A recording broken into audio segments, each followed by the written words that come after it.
Assalamu alaikum küçük dostlar. Aziz sizlerge oqib berdiğimiz Kichik Pistek resimli kitaplar mecmuasidan Pilchaq uyga qaytdi. Biz ne kelgan to'q? Tarjim qiluvchi Farida Mehmet.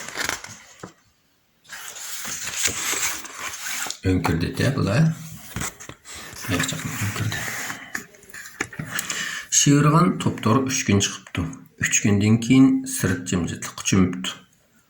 Osmandan anlı sanda qar uçqulları düşüp turuptu. Tağ çoqulları qalin ap-aq qarlar bilan kömülüp ketipti.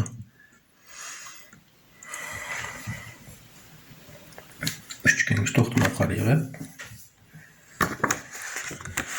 Pilchaq bilan kichik şir köp vaqtini öngül uxlash bilan o'tkazibdi. Aqko'ngil qo'ng'ir ayiq erib oldin ketgan bu ikki shagirdining oldin obdan xabar olibdi. Bu o'zi yig'ib qo'ygan yemekliklarni ikki shagirdiga beribdi. O't o'chib qolmasin deb cho'g'larga o'tini tashlab qo'yibdi. Pek yaxshi ekan va Pilchaqning badaniga asta-asta maldur kiribdi. Kichik shirmi o'ziga kuch kirgandek his qilibdi. Sizlar yaxshi aramasanglar ashtaq maldurlar kelisizlarmi? Ulamda kimsanglar bo'lmaydi. Ulamda amaq oxiri qarmi to'xtabdi. Qo'ng'ir ayiq bir paltini ilib tog' ichiga kirib ketibdi. U bir daraxtni kesib, Pilchaq bilan kichik shirga chana yasab bermoqchi bo'libdi. Qarda manglagan. Bu ne? Apam bunu okutayken. Qo'ng'ir ayiqning qo'li rostli gul ekan. U uzoq o'tmayla chanani yasab bo'pti. Yoqtirdinglarmi? Ardoqlar chiqqandan keyin sizlarni mushchana bilan qarliqtog'da o'tkazib qo'yman debdi. Vah, bu haqiqatan nafs yasalgan ekan. Rasam chiroyli qasabda bu ayiq. Qo'lidan nasib keldi ekan. Ular bir kuni saharda yo'lga chiqibdi. Pilchaq bilan kichik shir chanada o'ltiribdi. Kuchtingir qo'ng'ir ayiq oldida minib, ularni ap-aq qor bilan qoplangan tog'dan so'rab o'tkazibdi. Mashalloh. Yaxshi ekan-a. Tağının o tarafiga barganda qo'ng'ir ayiq Pilchaq bilan kichik shirni chanadan tushiribdi. Sizlar bu tash yo'lni bo'ylab davomli mangsanglar, bir asma ko'rikdan o'tsizlar, andin yo'l osonlashadi. Sizlarga aql tilayman, o'zinglarni asranglar, debdi. Rahmat sizga qo'ng'ir ayiq tog'a, debdi Pilchaq. Xayri xo'sh, deb varqirabdi kichik shir.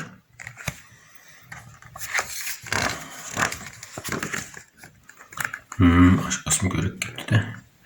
Pilchaq bilan shir balasi tar chig'ir yo'lda to'xtamasdan minibdi. Ular ancha uzoq bo'lmayla asma ko'rib ketib ketdi. Jab uzun asma ko'rikgina va asma ko'rik qarmoqqa langishib turdi ekan. Ammo Pilchaqning igizda beshi qaymaydi ekan. U kichik shirni boshlab ko'rikdan bexatar o'tib olibdi. Qo'rqmay. Yoshli minglajim asma ko'rikdan siz mangalasizmi? Baqcha bahon mangalasizmi? Ya tanıdım angandı. Körükten ötkendan keyin kichik Pilchaq körükten ötkendan keyin Pilchaq bilan shir balasi uzun ham qop-qorong'u qiyotash toneldan qanday o'tish haqida boshqa turibdi. Bu tonel taqoqliq tutish ekan. Qanday o'tsak bo'lar bu yerda deb eslatishdi. Ular toneldan chiqqandan keyin yana bir tar Cerrahı kirib qaptı. Ular beşini götürüp qarasa, göz aldida bek baraqsın ormanlıq görünüptü. Bu yer men bilmen. Bu yer iştircilgisi ancha yiroq emas, debdi shir balasi. Pilchaq burnini tuzlab ovoz chiqaribdi. Uning jaranglik ovozi tog'jilg'isida aks sado hosil qilibdi.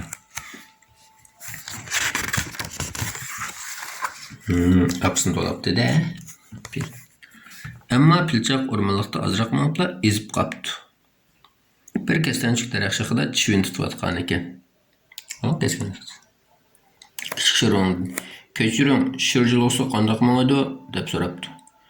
Shirni so'rasanglar menda yo'q, lekin chivin so'rasanglar birsi bor deb javob beribdi kestanchik. Chaqchaqchikana. Pilchaq bilan shir balasi amalsiz oldiga minishga majbur bo'libdi. O'rmonliq asta-asta yo'rishga boshlabdi. Ular bir sazliq kelib qapti.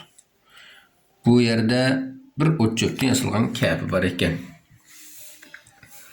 Käpinin egisi bir su çaşkını eken. Onun käpisinden başka yeni bir kıyıkın var eken. Su çaşkın Kemal. Siz bizni şırjıl olsa apıp koya alamsınız, dep soraptı Pilçak su çaşkından. Çatak yok, lekin mening bir şartım var. Sizler bana uzun hikaye etip bersiler. Sizler bundan hikayeni eyti alamsizlar, depti. Şir balası hatırcam aldı. Bizde ondan hikaye köp, depti. Sizge okşaş hikayege amrak gene. Şunak mı? Ular bolsa kemik çıkındak bolsa kemik çıkınlar, depti su çaşkını kolunu planlatıp. Pilçak bilen şir balası kemik çıkıptı. Su çaşkının kemini edip sazlıktan çıkıptı. Pilçak yol boyu onunla özünün pillar topunu izlegen uzun hikayesini etip duruptu. He? Bir kodu ızrakın lekin kesip gitti. Görken mi içki varak boğandiken aşağı kesip ketkenek duruptu. Lekin bir tal keme bu. Kesip kes kandak mağdu suda. Teşlip kesse mi çıkıp gitti bu? Yol boyu özünün uzun hikayesini etip duruptu. Hikaye tükepti. Ularmı karşı qıraqqa kelip qaptı. Pilçak bilen şerik kichik kemden düşüptü. Bizni sözlükte ötküzüp qo'yganingizga rahmat, depti kichik şer. Sening hikayangam rahmat, Pilçak. Sening ata-onangni baldiroq deb kelishingni tilakdashman. Kela, men sana bir chashqanning tishini beray. U sana omadlik ep keldi. Degach suv chashqani chashqan tishini Pilchakning uzun burniga esib qo'yibdi. Endi bo'ldi, hozirdan boshlab emish o'ngishlik bo'ldi, depti.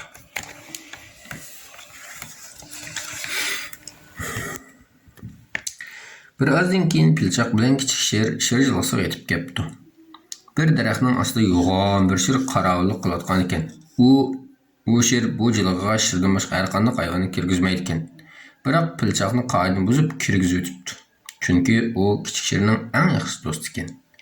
Bu mening do'stim. Degan ekan, "Ha, bo'pti, do'stingiz bosh chesin, mehmonga nemsa deb chigizibdi." Şer jilg'isida nihoyat nurg'un shirlar bor ekan. Küçük şırlar ne bu ha? Ular taşlarının üstüde oğunda dümdeytip aptap sunayotgan ekan.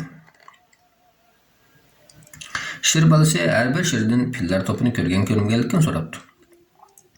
Shirlarning hammasi ko'rmadik deb javob berdi-da, yana mugdash boshlabdi. Pilchak bilen kichik şer salqıroq joydan birini tepib aram qapti. Ular bek uzun yo'lman qachqa putlari og'rib ketgan ekan. Qopirib ketgan o'xshaydi bu. Bek afsus, mening oilamdiklar son ancha qizg'in bo'lmadi, debdi kichik sher Pilchakqa. Hech qisi yo'q. Endi senmi bu sherchilikda xotirjam qolgan. Ati men o'zim ota-onamni izday. Ta'laychish bo'lgandan keyin men cho'qim yaxshizlar ota-onam topilishim mumkin. Menda ensirimsan bo'ldi, debdi Pilchak. Tahliyeni Allah Teala bir doğu. Asla bilmeydi. Şunun bilen kichik sher ko'zini yumib uyquga ketibdi. Lekin Pilchak har qancha qilsa uxlayolmabdi. Ertasi kun endi yurishga u sher yilg'isidan ketibdi. Gerçi ko'nglida azroq andishi bo'lsa-mu, lekin u nihoyat mazmun qadam bilan oldiga qarab minibdi. U qiyalardan olqibdi, kechiklarini kechibdi, quyuq chatqallardan o'tibdi, tuz ketgan yaylaqda yuguribdi. Osmonlardagi bulutlar asta-asta yig'ilib, qalin bir qora bulutga aylanibdi. O'tloqlardan shamollar kelishga boshlabdi. Pilchak tuyuqsiz joyida mixlab qo'ygandek to'xtab qoldi. U yiliq ta'laychini yuttirib qo'ygan ekan. Yiliqi chashqan chiqqan edi. Pilchak bu chog'da qayoqqa minishni bilolmay qoldi.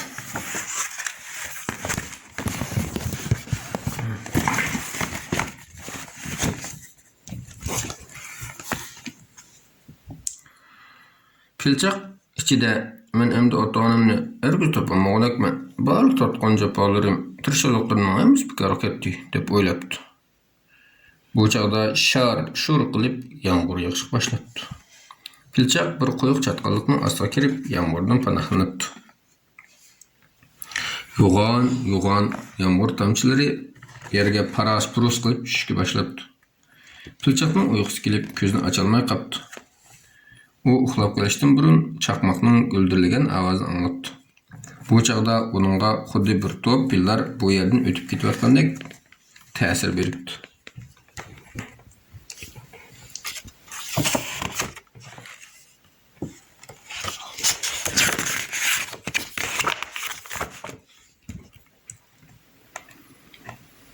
Pilchaq tushidan uyg'onsa kun chiqib bo'lgan ekan. U intayin charchagan, umidsizlangan holda shirjiliqsiz qaytmoqchi bo'libdi.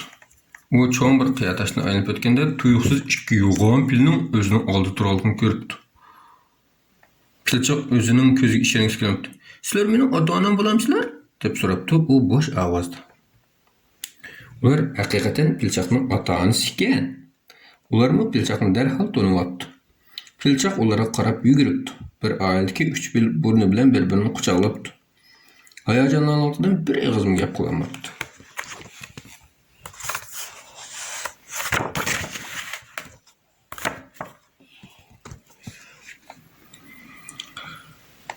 Pilchaq bir top cho'ng pillarning o'rtasida turib, ularga o'zining xatarlik sarguzashtlarini aytib beribdi.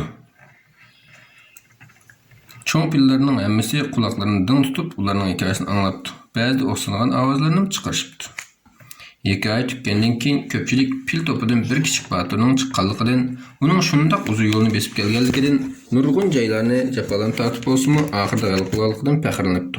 Albatta, hammadan bakrak faxrlangani Pilchaqning ota-onasi ekan.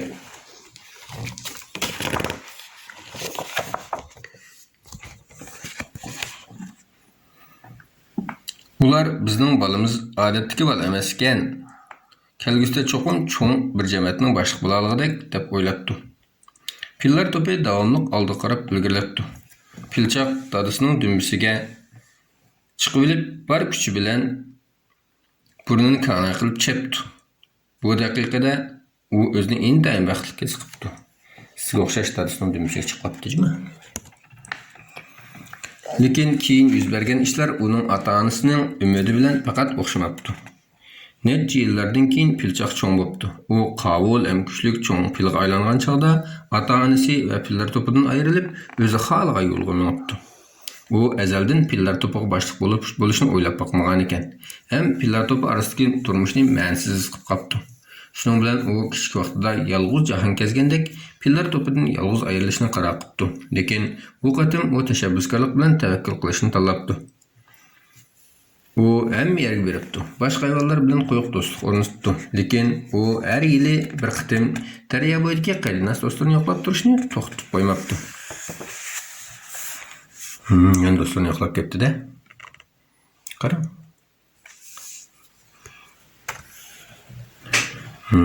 Shuning bilan kitobimiz tugadi.